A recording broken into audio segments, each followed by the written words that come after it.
Cristiano Ronaldo, once the undisputed talisman of Portugal, now finds himself at the center of controversy. Has the legendary CR7 become a burden, or does he still hold the key to Portugal's success? As the debates rage on, one truth remains: never underestimate Ronaldo.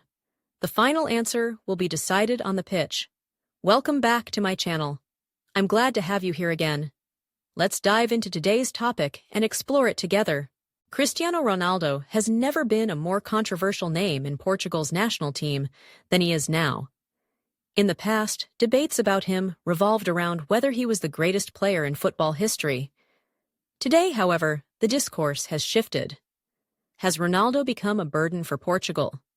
Following a disappointing Euro 2024 campaign in which Ronaldo failed to score a single goal, questions have emerged about whether it's time for Portugal to move on from their legendary forward. No one can deny that this was a tournament to forget for CR7. No goals and bitter tears as Portugal crashed out in the quarterfinals. This is the image his critics and anti-fans use to discredit him. From a statistical standpoint, defending Ronaldo's performance is difficult.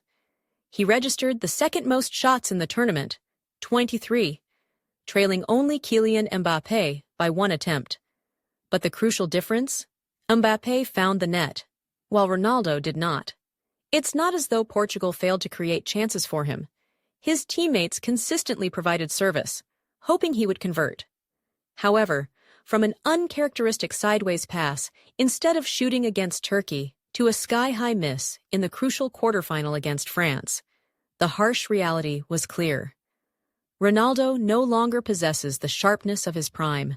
Even when presented with a golden opportunity against Turkey, Ronaldo chose to assist Bruno Fernandes instead of going for goal. And when Portugal needed a hero against France, he sent a shot sailing over the bar. Across the tournament, he managed 10 shots on target but failed to score, a painful record in his long Euro history. Before him, only Kevin De Bruyne in Euro 2016 had endured a similar misfortune. The situation looks even worse when analyzing Ronaldo's record in major international knockout matches. Across 20 knockout stage games in the Euros and World Cups, he has scored only 3 goals, all coming in Euro tournaments, 2004, 2012, and 2016. In the World Cup, not a single knockout goal. These statistics further fuel the debate. Does Ronaldo still have the ability to lead Portugal's attack? At 40, it is undeniable that Ronaldo has declined. This is natural. His speed is no longer the same. His agility in tight spaces has diminished. And, most crucially, his finishing efficiency has dropped. But does this mean Ronaldo no longer has value for Portugal?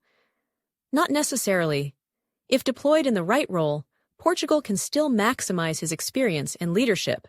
Under Roberto Martinez, Portugal has adopted a different approach, no longer relying entirely on Ronaldo.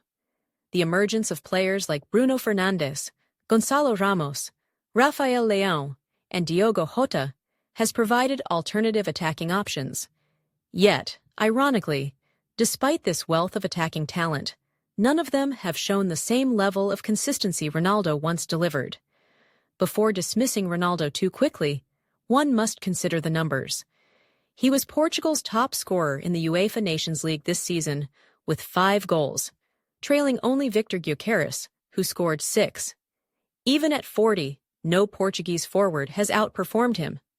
Amid the ongoing debate about whether he should still be called up, Roberto Martinez has made his stance clear. I don't select Ronaldo out of sentimentality. I pick him because of his talent, experience, and commitment. He remains a crucial part of the squad. Martinez understands that Portugal is in a transitional phase, but maintaining stability is essential. Having a leader in the squad, if only for psychological support, is invaluable, and Ronaldo fulfills that role. His presence influences not just tactics, but also the team's mentality. As Ruben Neves once stated, "Training with Ronaldo, I've realized why he has stayed at the top for over 20 years. His mentality is unparalleled. This doesn't mean Ronaldo will always be Portugal's focal point. However, at least for the upcoming UEFA Nations League and the start of the 2026 World Cup qualifiers in September. He can still play an important role. While he is no longer the fastest player or the most dynamic attacker, inside the box, he remains a lethal finisher. His intelligent movement and sharp instincts still make him a threat. At Al Nassr, Ronaldo continues to perform at a high level, scoring 19 goals and providing 3 assists in 24 appearances this season. And as Portugal faces Denmark, he is on the verge of reaching 136 international goals, a milestone that underscores his longevity. Diogo Dalot summed it up well. "We are lucky to have him in our team. He is a true leader and an inspiration to all of us." The debate over whether Ronaldo deserves a starting spot persists. While some believe it's time to move on, no one can deny his influence. His presence gives younger players confidence and motivates the entire squad. Denmark, Portugal's next opponent, is no longer the powerhouse it once was. Kasper Hjulmand's team has not won a game since September 2024, and although they troubled Spain in the Eurogroup stage, they have yet to demonstrate real consistency. This may not be a dazzling night for Ronaldo, but if there is a moment that decides the match, who better to deliver it than him? Former Portugal head coach Carlos Queiroz once stated, "We must prepare for a time without Ronaldo, but if we're not careful, we risk losing our team's identity and strength." This means Portugal cannot afford to hastily discard Ronaldo. The new generation still needs guidance, and who better to lead them than CR7? Amid all the speculation about his future, Ronaldo recently provided his own response in an interview with Portugal's Now TV. "When I retire from the national team, I won't tell anyone. It will be a personal decision. Right now, my only goal is to keep contributing and helping the team." His words reaffirm his burning desire to continue playing. Despite having won nearly every major title with Portugal, he is not ready to step away. Ronaldo even hinted at his retirement timeline, saying, "Whenever I retire, people will be surprised." Many believe this suggests he will play for at least another 1 or 2 years, regardless of criticism. That being said, Martinez's trust in Ronaldo does not guarantee him an automatic starting spot. The upcoming quarterfinal clash against Denmark in the Nations League will be a crucial test for CR7. If he delivers another underwhelming performance, his place in the starting Spine could be at risk, with players like Gonçalo Ramos and Diogo Jota waiting in the wings. However, should he shine, the critics will be silenced once again. Football is a sport of short memories. Fans and analysts alike can harshly criticize a player after one poor game, and then lavish praise upon them after a single brilliant performance. Ronaldo has experienced this cycle countless times.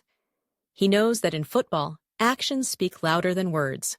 As Portugal embarks on the road to the 2026 World Cup, a long and challenging journey, the team must strike a balance between the old guard and the new generation. And while Ronaldo is no longer the unstoppable force of a decade ago, he is not yet a player Portugal can afford to discard. The debate will rage on, but the final answer will be decided on the pitch. So before calling Ronaldo a burden, let's see what he does against Denmark. Because history has shown us one thing: never underestimate Cristiano Ronaldo. Thank you for watching. If you enjoyed this video, don't forget to like, share, and subscribe to my channel. Hit the notification bell so you never miss an update. Your support means a lot and helps the channel grow. See you in the next video.